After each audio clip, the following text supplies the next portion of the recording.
હરસમજી,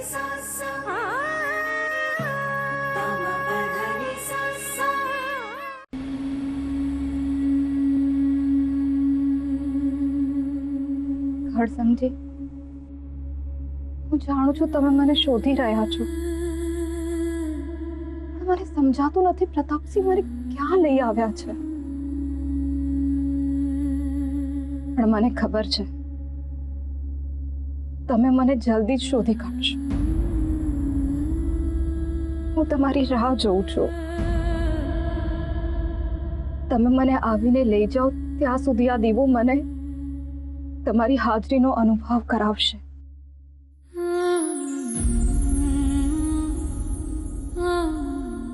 હરસમજી, મને આ દીવામાં તમે જ દેખાવ છો. તમને જ્યારે મારા પર ગુસ્સો આવે ત્યારે તમારી આંખો જેમ ચમકી ઉઠતી હોય છે ને, મને આ દીવામાં દેખાય છે.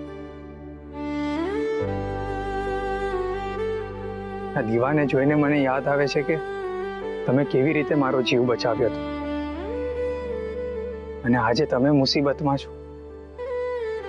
વીતી રહેલી દરેક ક્ષણ મને તમારી પાસે લાવી રહી છે. હરસમજી,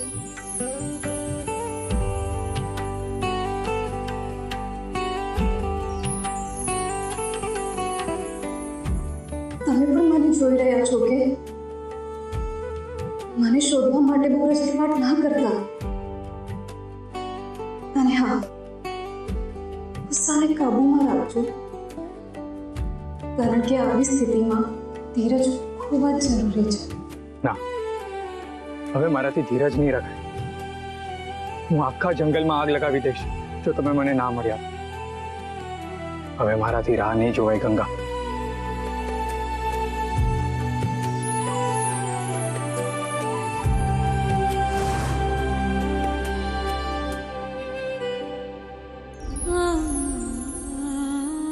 ના, તમારે મને વચન આપવું પડશે કે તમે આંધળી દોડધામ નહીં કરો, કારણ કે આવું કરવાથી તમે મને શોધી તો નહીં જ શકો, પણ ધીમે ધીમે મને શોધવાની હિંમત પણ હારી જશો. હું તમને વચન આપું છું કે આ વખતે ઉતાવળ્યા પગલાં ભરવાને બદલે ગંભીરતાથી વિચારીને જ આગળ વધીશ.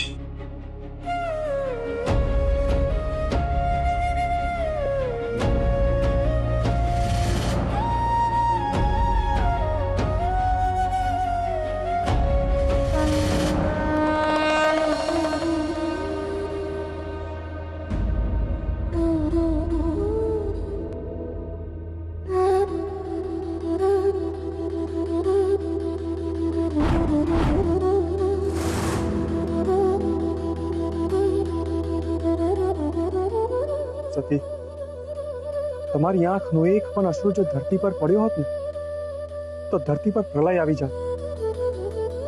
આપ તો જગતની માતા છો.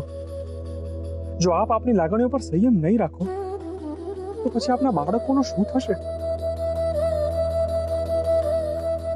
ક્ષમા કરો દેવ, પરંતુ આટલા પવિત્ર આત્માઓને હું વિયોગમાં તરફડતા નથી જોઈ શકતી. સતી, ધરતી તપે નહીં તો વર્ષા કેવી રીતે થશે? અને ભક્તિની પ્રેમની વર્ષા તો ત્યારે જ થશે ને જ્યારે તેઓ વિયોગની આગમાં તપશે. પણ નિયતિ આવું કેમ કરે છે? કોઈ સતત સુખી કેમ ના થઈ શકે? સતી, સુખનો અનુભવ ત્યારે જ થાય જ્યારે જીવનમાં દુઃખ અનુભવ્યું. પણ આ બંનેને સુખનો અનુભવ થશે? આ બંને પોતાની જાતને સુખી કરવા માટે સર્જાયા જ નથી. આમણે તો કઈ કેટલા દુઃખી જીવોને સુખનો સાચો માર્ગ દેખાડવાનો. આ સાચું છે દેવ. જો ફૂલો જોઈતા હોય તો કાંટાની પીડા તો સહન કરવી જ પડે.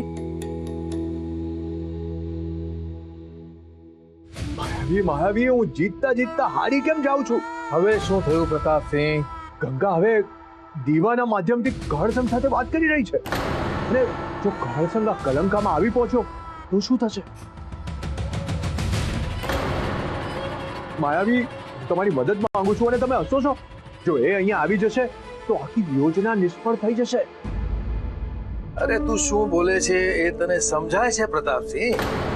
હે, અરે માયાવી લોકમાં મનુષ્ય પ્રવેશી શકે જ નહીં, તું પણ નહીં. જો મેં તને મંત્ર શક્તિ વાળો સિક્કો ન આપ્યો હોત તો તું એ ન પહોંચ્યો. એ જાણું છું, પણ મને સમજાતું નથી કે ગંગા કહળસંગ સાથે વાત કેવી રીતે કરી રહી છે. ગંગા કહે છે બંને લગ્નના ફેરા ફર્યા અને સપ્તપદીના વચનો આપ્યા એકબીજાને. આમાં બે જ શક્યતા છે. પહેલી શક્યતા કે ગંગા ખૂબ જ ડરી ગઈ છે અને આવા બધા આભાસ થાય છે. અને બીજી શક્યતા, માયાવી લોકથી મનુષ્ય લોકમાં સંદેશ પહોંચાડવો અશક્ય છે. પણ જો ગંગામાં કોઈ ખાસ શક્તિ હોય તો જ આ બધું કરી શકે છે. છે જ એનામાં શક્તિ. એટલે જે કોઈ એનો સ્પર્શ કરવા જાય છે એ દૂર ફેંકાઈ જાય છે.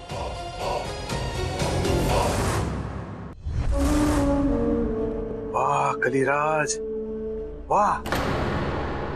માયાવી, આપણે હારી રહ્યા છે અને તમે વાહ કલિરાજ કરો છો. અરે આ સંકેતને સમજ પ્રતાપસિંહ. આપણે જ્યારે અગ્નિમાં ગંગાનો ચહેરો જોયેલો ત્યારે લાગેલું કે એ કોઈ સાધારણ ભક્ત છે.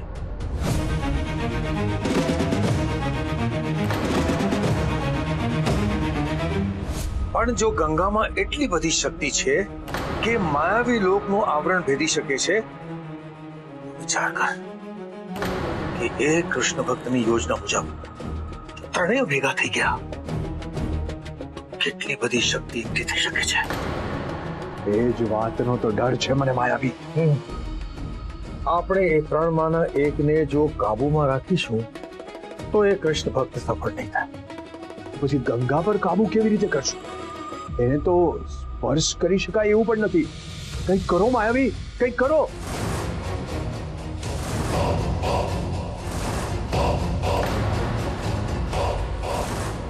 એ હરિયા, રૂમાલ કાઢ. હે?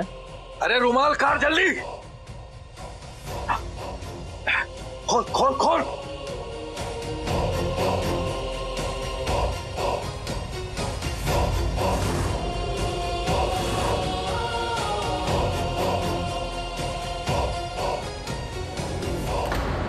આ રક્તવાળો રૂમાલ તમારી પાસે સંભાળીને રાખજો. જો ગંગાએ માયાવી લોકનું કવચ ભેદ્યું હશે તો એ ફરીથી બંધ થઈ જશે અને મનુષ્ય લોકમાં એનો સંપર્ક નહીં થાય. એના માટે મારે શું કરવાનું માયાવી? ના, તું કાંઈ જ નહીં કરી શકે. માયાવી લોકમાં એક શક્તિ છે જે તારું કામ કરશે અને જ્યારે એ શક્તિ તારી પાસે આવશે ત્યારે આ રક્ત રંગ બદલશે અને કાળું પડી જશે.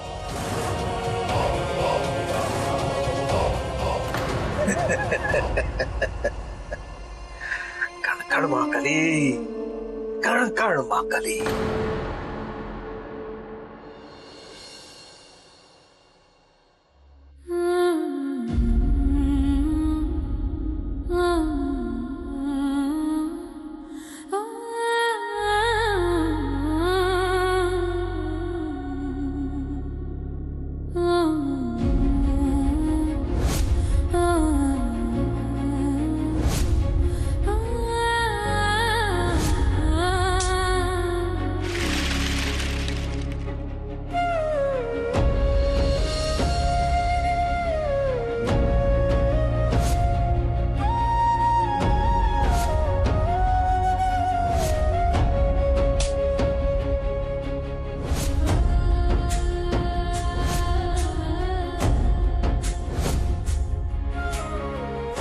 હું મારા દીકરા કહળસંગ માટે માંગુ લઈને આવી છું બેટા.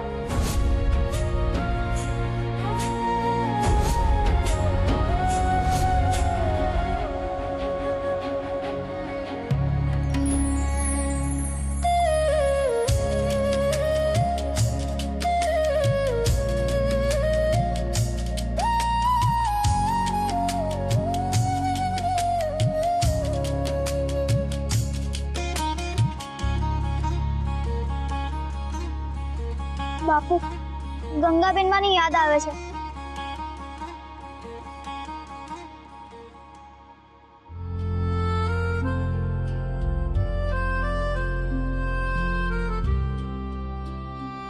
હા મને પણ. બાપુ આપણે એમની માટે પત્ર લખીએ. તમે બોલો અને હું લખું. તું એમને આપવા ક્યાં જઈશ પાનકી?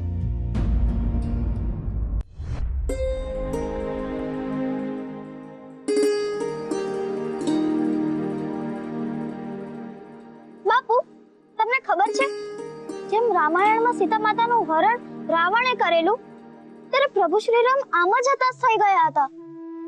ત્યારે એમની મદદે કોણ આવ્યું હતું ખબર છે? કોણ? બીજું કોણ? હનુમાનજી.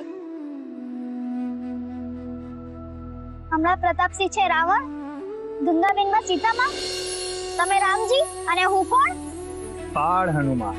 હા, હવે રામજી અને હનુમાનજી ભેગા થઈ ગયા છે. હવે રાવણનો અંત નજીક જ છે. પણ તમારી વાનર સેના ક્યાં છે હનુમાનજી? બસ આવતી જશે. કરસંગ બાપુનો જય હો, કરસંગ બાપુનો જય હો. જો પાનકી તે કીધું તું ને હું હંધાઈને ભેગા કરીને લાવીશ. આ બધા હા બાપુ, શોભના માસી, ગોવર્ધનભાઈ આ બધા તમને સાથ આપવા આવ્યા છે. કડ બાપુ તમે ચિંતા નહીં કરો, અમે આખું જંગલ ખુદી વળશું અને પ્રતાપસિંહ જ્યાં પણ છુપાણો હશે તમારી સામે લાવીને ઊભો કરશું. તમે બસ આદેશ આપો. જો પ્રતાપ ગામનો રાજા છે અને એના વિરુદ્ધ જવામાં તમારા પરિવાર ઉપર જોખમ આવી શકે છે. કડ બાપુ પ્રતાપસિંહ ભલે અમારા માથા વાડી નાખે પણ અમે જીવ સટોસટની બાજી લઈને અહીંયા આવ્યા છીએ. ગંગાબા તો દેવી જેવા પવિત્ર છે, એમનું અપહરણ કરનારને છોડાય નહીં બાપુ. ભાઈઓ બહેનો, આપણે આખું જંગલ ખૂંદી વળશું, જંગલનો એક એક ખૂણો ખૂંદી વળશું, પણ ગંગાબાને છોડાવીને જ લાવશું. હા, તમે ગંગાબાને શોધવા માટે આટલી જહેમત ઉપાડો અને અમે તમને સાથ ન આપીએ. ગંગાબાની પવિત્રતા સાબિત કરવા માટે તમે એક પણ પળનો વિલંબ કર્યા વગર અંગારા પર ચાલી પડ્યા. અમે તમારી સાથે છીએ. આ યુદ્ધમાં જો અમારે જીવ પણ આપવો પડશે ને તો પણ અમે આપવા તૈયાર છીએ. કહરસંગ બાપુનો જય, કહરસંગ બાપુનો જય. જો હું તમારો ગુસ્સો સમજી શકું છું, પણ ગંગા એ જંગલમાં નથી. કારણ કે એ જંગલને હું એટલું જાણું છું જેટલું મારી માના સ્પર્શ. પ્રતાપ ગંગાને કોઈ એવી જગ્યાએ લઈ ગયો છે જ્યાં સરળતાથી ના પહોંચી શકે. એ ઈચ્છે છે કે હું આંધળો રજડપાટ કરીને થાકી જાઉં, હારી જાઉં.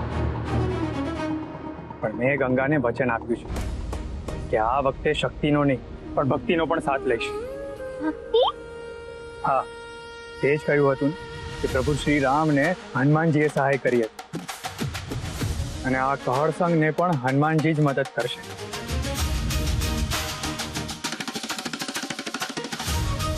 બોલો બજરંગ બલીની જય! બોલો બજરંગ બલીની જય! બોલો જય હનુમાનજી કી!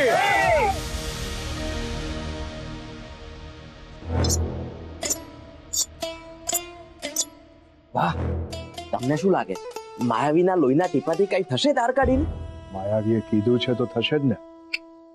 શું પાગલે પણ એમ લોહીના ટીપાથી કઈ થતું હોત તો મારું કલ્યાણ ના થઈ ગયું હોત અત્યાર સુધી દ્વારકાધીને. એટલે તને પણ માયાવીએ લોહી આપ્યું? તમે આપ્યું ને? હા, એટલે તમારું લોહી લાગ્યું છે મારા રૂમાલમાં. એ ક્યારે? તમારી ધાર કાઢું ત્યારે. અરિયા, એટલે તમારી દાઢી કરું ને ત્યારે. અલ્યા કર્મી, મારું લોહી લે છે અને મને ખબર પણ નથી. તમને થોડું કહેવાય, નહીં તો તમે મારા લોહીની ધાર ના કાઢી નાખો. હવે તો ખબર પડી ગઈ ને. બધી વાત જવા દો ને બા, અત્યારે તમારા નહીં માયાવીના લોહીની વાત કરવાની છે. જુઓ તો ખરા બા, કઈ ચમત્કાર થાય છે ધાર કાઢીને.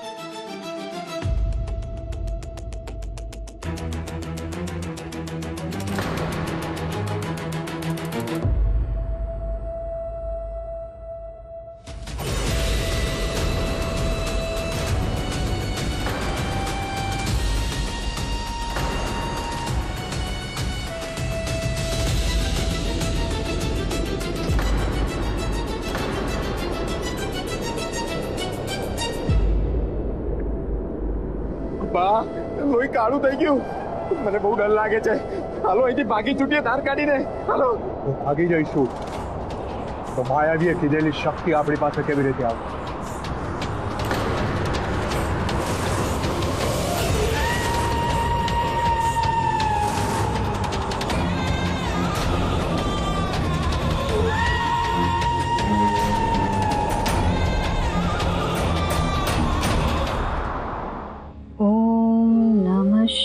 શિવાય.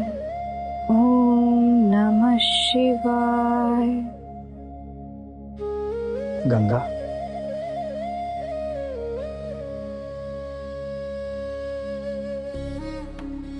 આ મારો ભાસ છે કે તમે મને ખરેખર બોલાવી રહ્યા છો કરસનજી? હા ગંગા, સમજાતું નથી કેવી રીતે, પણ મને એવું લાગે છે કે તમે જે કાંઈ બોલો છો કે વિચારો છો એ મને અનુભવાય છે.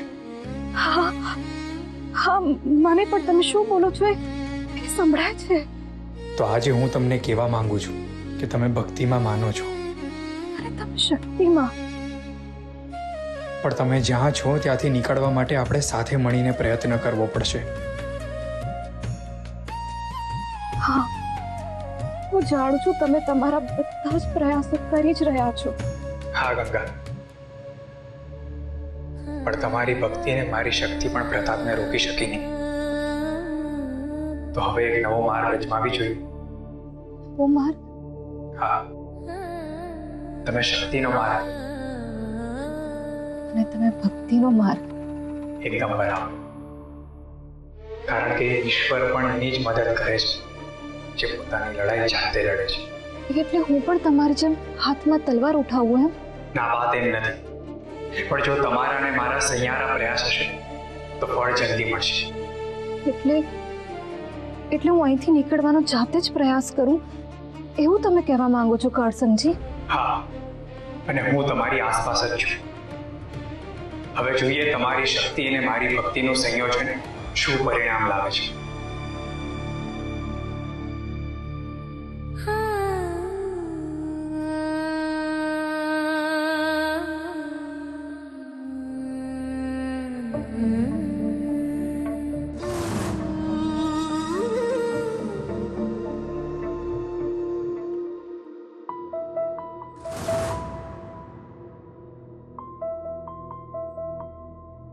કરસનજી, ગંગા, આ તમે છો? હું તૈયાર છું શક્તિને અજમાવવા માટે. અને હું પણ તૈયાર છું ભક્તિને અજમાવવા માટે.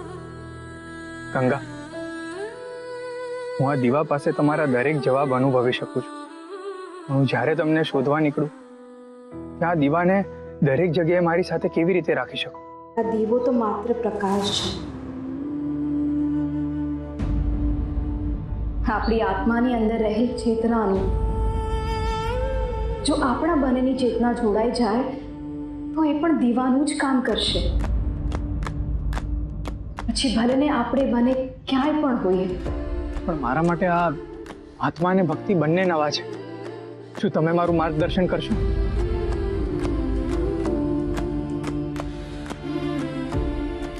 આંખ બંધ કરી તમારા અંતર્મનના અવાજને સાંભળવાનો પ્રયાસ કરો કરસનજી. આત્મા કોઈ દિવસે ગેરમાર્ગે દોરે નહીં. અને જો મને અવાજ ના આવ્યો તો? જ્યારે સઘળી ઇન્દ્રિયો એક જ સાથે એક જ કામ કરે તો જ આ સંભવ છે. આંખનું જોવું, કાનનું સાંભળવું, જીભ દ્વારા સ્વાદ ચાખવો, હાથ દ્વારા સ્પર્શ, આ બધી ઇન્દ્રિયો જ્યારે કોઈ એક જ વ્યક્તિને શોધે તો એ મળીને જ રહે છે. અને એ વ્યક્તિ એટલે તમે ને? શોધવાના તો ઈશ્વરને છે, પણ હા, મારી અંદર પણ એ જ છે ને.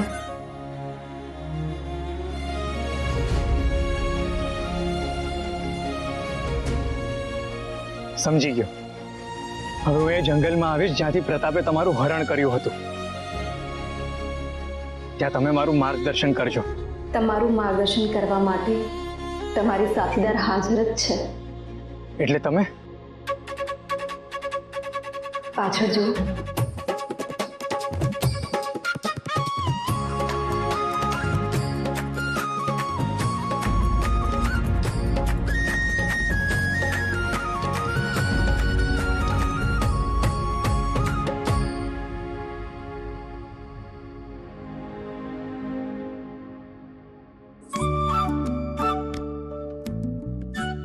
ફાનકી, તું?